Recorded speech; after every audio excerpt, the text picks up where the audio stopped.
That may be the greatest catch I've ever seen in my life. Okay, my dudes, we are going to keep this very brief, but we all know at this point, when you sign up for Underdog Fantasy, where we live stream every single night and you make a $10 deposit with promo code FLOCK, you get our 2021 Fantasy Football Draft Guide. You get our 2021 Fantasy Football Rankings and tiers, all of which are going to be updated up until week 1 kickoff. And to go along with this, you are getting $25 added to your account with the $10 deposit. This is where we live stream every single night. This is where we go through and do all of our 2021 fantasy football drafts. So make sure you take advantage of that. And when we hit 10,000 signups, this is the most exciting thing. We're actually going to have Underdog get to fly people to Tampa, Florida to go to a Tampa Bay Buccaneers game with me. And we are going to get to do a Florida Flock meetup, a 24-hour live stream. And I want to hit that mark. This video right now is going to hit 10,000 views. And if y'all are tired of hearing these ad reads, I got the perfect solution for you. Go sign up. So when we hit that 10,000, I can shut my lips and we don't have to necessarily say this every single video, because I want y'all to come to Florida. I want y'all to come to this Bucs game with me. It'd be a ton of fun. So let's hit this goal. And yeah, beyond that, we're going to go through, we're going to talk about some players that I am not drafting at the receiver position. We're going to go through, we're going to talk about my least drafted receivers that are going in a reasonable range in fantasy drafts in 2021. Make sure you drop a like. Make sure you subscribe to the channel. Leave a comment letting me know why I'm an idiot, because I know that I am, but let me know why, and let's get into it. And let's start it off with Tyler Lockett. Okay, so with a Tyler Lockett here, this is someone that we have actually drafted in about 4% of our fantasy drafts on Underdog up until this point. Y'all know that I am closing in on 200 real money fantasy football drafts for 2021. And if you pull up my rankings, we actually have Tyler Lockett ranked as the 22nd receiver overall. And if you look at Underdog ADP currently, Tyler Lockett's going as the wide receiver 15. And I know a lot of people are going to say, well, Mason, of course he's going higher on Underdog. It's best ball. We know Tyler Lockett, a boom bust receiver, is going to be more valuable there than he would be in a regular format where you're submitting your starting lineup each and every week. And my rebuttal to that is, well, he's still going as the wide receiver 18 in ESPN league. So either way you cut it, Tyler Lockett, in my opinion, is someone going way too high in fantasy drafts. And I understand, guys.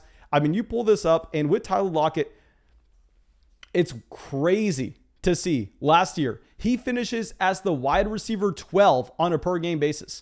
The wide receiver 12. And he did this, oh my gosh, with not the typical way that a low-end wide receiver 1 does. He did this with some massive spike weeks. You don't need me to tell you this. You already understand this, but to go through and look at him, he did get the volume that you like to see. He goes over 8 targets a game. The efficiency spikes up at the same time, where he actually sees 0.63 touchdowns per game. I would expect that to actually come down this upcoming season. And his yards per target actually took a dramatic hit this last season, which is, I don't want to say concerning, but it's definitely notable to see the efficiency drop off in his yards per target. Yet at the same time, he kind of gets lucky with his touchdown volume based on his usage in this offense. And if you go in and you look at Tyler Lockett, I mean, this is someone that dropped a 50-point week, a 33-point week, a 30-point week. I mean, just some random spike weeks that nobody could have seen coming. Now, Thomas will throw these up on the live chat right now, or the screen, whatever you want to call it. And here y'all can actually see exactly where Tyler Lockett got the majority of that production. And what's really funny is if you go through, if you count the games where Tyler Lockett had under 10 points, 10 fantasy points or less, Tyler Lockett had 7 games where he did not hit 10 fantasy points. Whereas the games that he went over 20 fantasy points, he had 4. That is not what you're expecting from a wide receiver 2. Now, I understand that Tyler Lockett is someone that if you play him at your wide receiver 2 spot, if you play him at your flex, and then he has one of those blow up weeks, literally he wins you your week. It doesn't matter what you get from the rest of the lineup. I mean, if you have Tyler Lockett exploding for 50 points in your lineup, it literally doesn't matter. Tyler Lockett is going to crush your opponent, and you're going to get an automatic W for that week. But at the same time, predicting when that's going to come is going to be a lot easier said than done. And to go along with all of this, I mean, with the Tyler Lockett, this is a receiver that is playing in an offense where DK Metcalf is going into year 3. We're going to expect DK Metcalf to get even better when he's only 24 years old. Tyler Lockett is on the other end of that age spectrum, and they go out and they draft Dwayne Eskridge in the 2nd round this year. Now, they also miss out on David Moore, so you can make the argument that David Moore is leaving targets behind.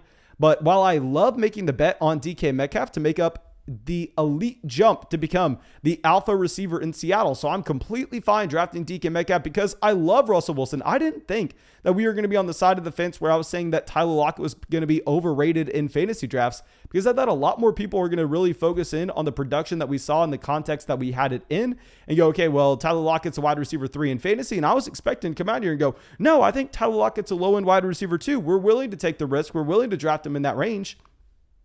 But I'm surprised to see that other drafters, they're higher on Tyler Lockett than I am. I mean, you actually have drafters on Underdog drafting him as a high-end wide receiver 2. You have drafters on ESPN drafting him as a mid-wide receiver 2.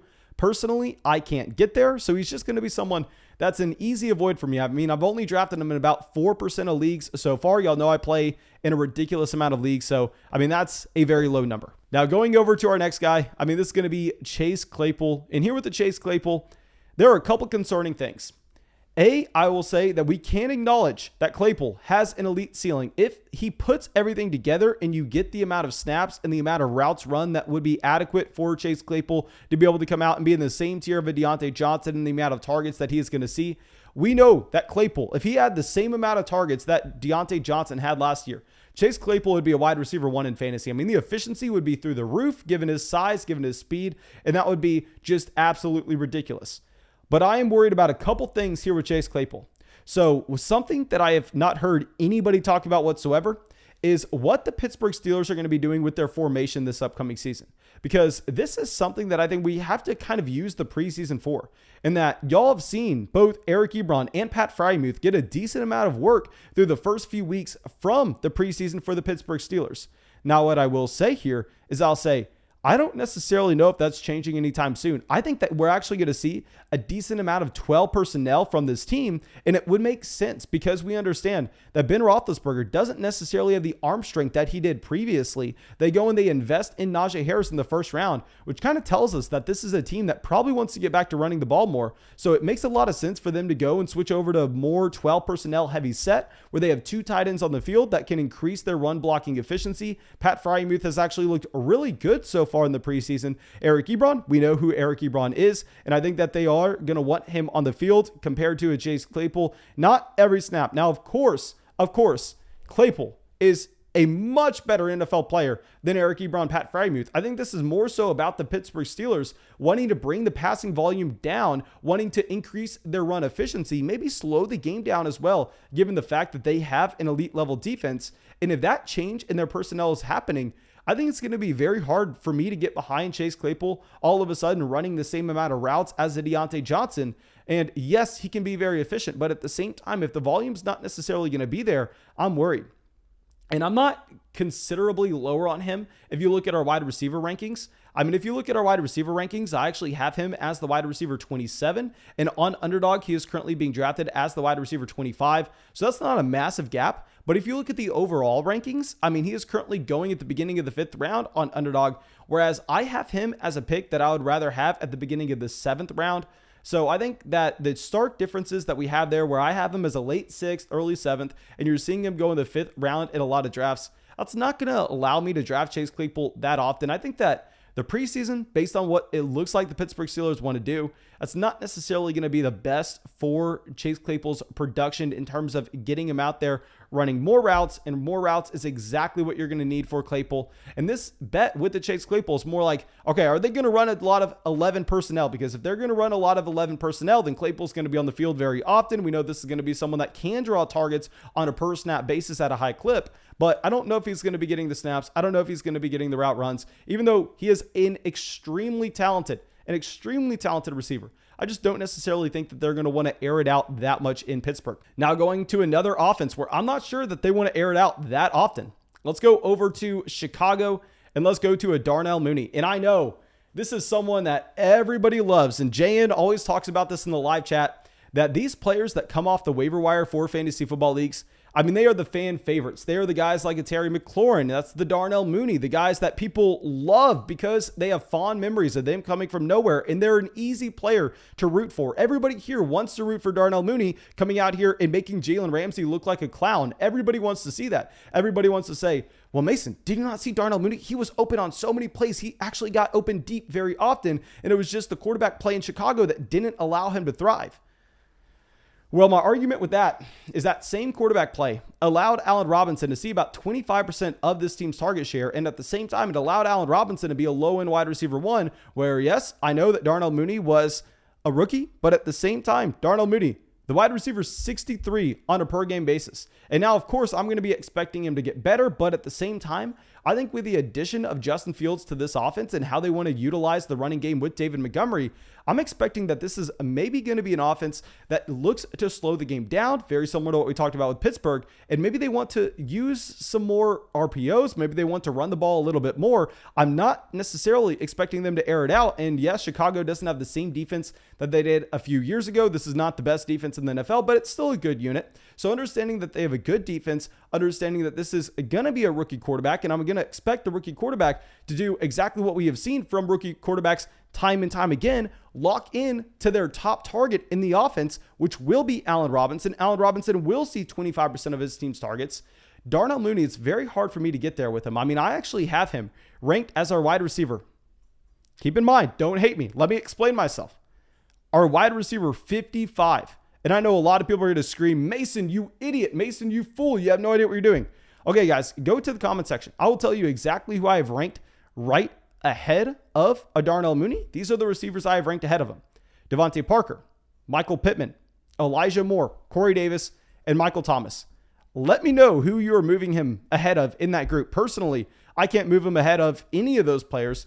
Darnell Mooney, someone that I'm not drafting very often whatsoever. I'm probably going to consistently keep that way. But of course, Anthony Miller being on the move does help Darnell Mooney slightly, but I'm not necessarily expecting this elite jump into year two. And now going over to another receiver that we are lower on compared to consensus. That's going into year two. It's going to be Jerry Jeudy.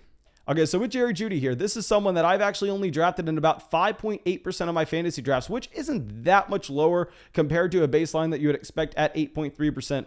But since Teddy Bridgewater has been named the starter for Denver, I mean, I have slowly but surely seen Jerry Jeudy go through and climb in his ADP. Where right now he's being drafted as the wide receiver 27 on Underdog. But I'm telling you guys, that's an ADP list. I am in Underdog drafts every single day. I literally do live drafts as I record podcasts all day long. And then, of course, we do those at the end every single night in those live streams. And here I have seen Jerry Jeudy begin to go at the beginning of the 5th round. And we have a rule where, yes, the 5th round, it's hard to make a bad selection given the fact that all those players are in a very similar tier. But his ADP currently is 52 overall. And I'm expecting that maybe by the time this video comes out, that's going to be a little higher given the Teddy Bridgewater news. And we have him ranked as a pick that should be going at the end of the 6th, the beginning of the 7th. Which, obviously, if you're playing in a casual format, maybe you get Jerry Jeudy there. And Jerry Jeudy, he's a very talented receiver. That's not my argument with Jerry Jeudy. My argument with Jerry Jeudy is I'm looking at him and I'm going, okay, well, we have him ranked as the wide receiver 30. That's about where we actually had Teddy Bridgewater supporting all of Robbie Anderson, Curtis Samuel, and DJ Moore. They were all about in that same exact range as a mid-wide receiver 3 that I think Jerry Jeudy is going to be. But my problem with Jeudy is he's playing in an offense where we're not necessarily expecting the passing volume to be through the roof, and he's playing alongside Courtland Sutton. And now I would be completely fine if it was just Courtland Sutton in this offense. I would be completely fine going through and going, hell, Jerry Jeudy, he can be a top 24 wide receiver because he can still get an adequate amount of targets if he's only competing with Courtland Sutton. But the problem is who else he's competing for with targets in this offense. Now, y'all know there's been nobody higher on KJ Hamler all summer than I have been. I mean, I have loved KJ Hamler since he came out of Penn State. He was the youngest wide receiver in the NFL draft last year. He looked decent as a rookie for a speedster. Not saying that he's going to be playing above Jerry Jeudy, but I am saying he's going to get targets. And the number one thing that we have to talk about, they have a tight end that's pretty much a receiver. They have Noah Fant, who pretty much plays a receiver role on this offense. Noah Fant, a very good tight end going into year 3. I'm expecting him to take another jump up. It's going to limit the overall amount of targets that you can actually have for a Jerry Jeudy. And I think that does have to hamper our expectations on the ultimate ceiling that you could have from Jeudy, because he's an offense that is anybody coming out here and trying to tell me that Teddy Bridgewater is going to be near the league average in passing yards? Because if anybody wants to make me a bet, I will bet anyone right now that Teddy Bridgewater is not in the top 16 in the NFL in passing yards for 2021. I would probably make a bet that he's not in the top 20. This is going to be someone that's below average in the passing volume that we're seeing for the offense. He's going to be competing for targets with Sutton, Fant, Hamler. That's not a recipe for success. They also have Javonte Williams. Probably want to get the run game going just slightly. So yeah, it's going to be very hard for me to go out there and draft Jerry Jeudy at his price point. And our last receiver, I'm going to include him on this list, but I don't know where we're going to stand on him in just a week. It's going to be Ja'Marr Chase. And now, to be completely transparent, I'm recording this video about 2 days before it's going to get uploaded on YouTube. I'm recording this video on August 28th. So yes, right now there are some domestic charges at least rumored about Ja'Marr Chase. Everybody, I'm sure, at this point has seen a picture. Now, I am not a lawyer. I am just an idiot behind a camera making a fantasy football video, so I have no idea what's going on. I can't speculate on anything in the slightest, but we can say that's going to be one red flag with the Ja'Marr Chase. However, I think we need to track how this affects his fantasy value, because y'all know Ja'Marr Chase has been someone since he was drafted in Cincinnati. I have been screaming that T. Higgins is the guy that you want over Ja'Marr Chase. Now, finally, people with Ja'Marr Chase struggling in the preseason, with Ja'Marr Chase struggling in training camp, they're starting to realize that T. Higgins is the receiver that you want in Cincinnati.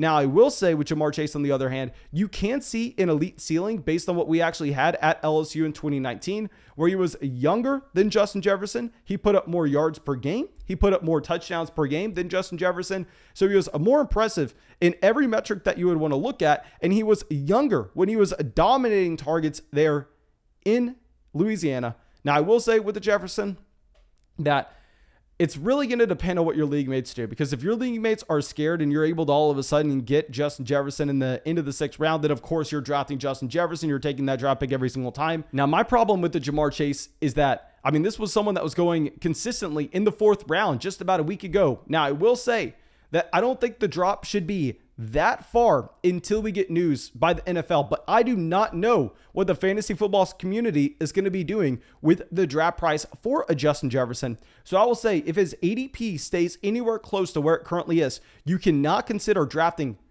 Ja'Marr Chase. And I know I probably said Justin Jefferson a couple times in this cut up. Y'all know who I'm talking about. His picture should be on the screen. But here with the Ja'Marr Chase, if he falls to the end of the 6th, the beginning of the 7th, that's when you can consider taking him, unless we get a statement by the NFL that doesn't sound good. Because if we get a statement by the NFL that doesn't sound well, then of course it's all of a sudden going to be a situation where we're like, okay, well, can we draft this guy at all, even if he falls to like the 10th? Now, thank you, my dudes. I really hope y'all enjoyed this video. I really hope that it helped you out in the slightest. And of course, like I say all the time, I am an idiot. I understand that. But don't just go to the comment section and say, Mason, you're stupid. Mason, you're ugly. While all that may be true, go to the comment section and instead say, Mason, you're stupid. You're ugly. You don't know what you're talking about. And this is why. This is what you missed out on a Tyler Lockett. This is what you don't understand about someone like just a Jerry Jeudy, and you need to elaborate why I am stupid and what we can do better going forward. And yeah, that's all I got for y'all. Use promo code FLOCK on Underdog Fantasy. Let's get that 10,000 mark, and have a great day, everyone. We have had the craziest amount of support over on Patreon. Thank you, Colby, Ryan, Spencer, Seb, It's Easy, David, Justin, Christian, Tyler, and Robert. Thank you.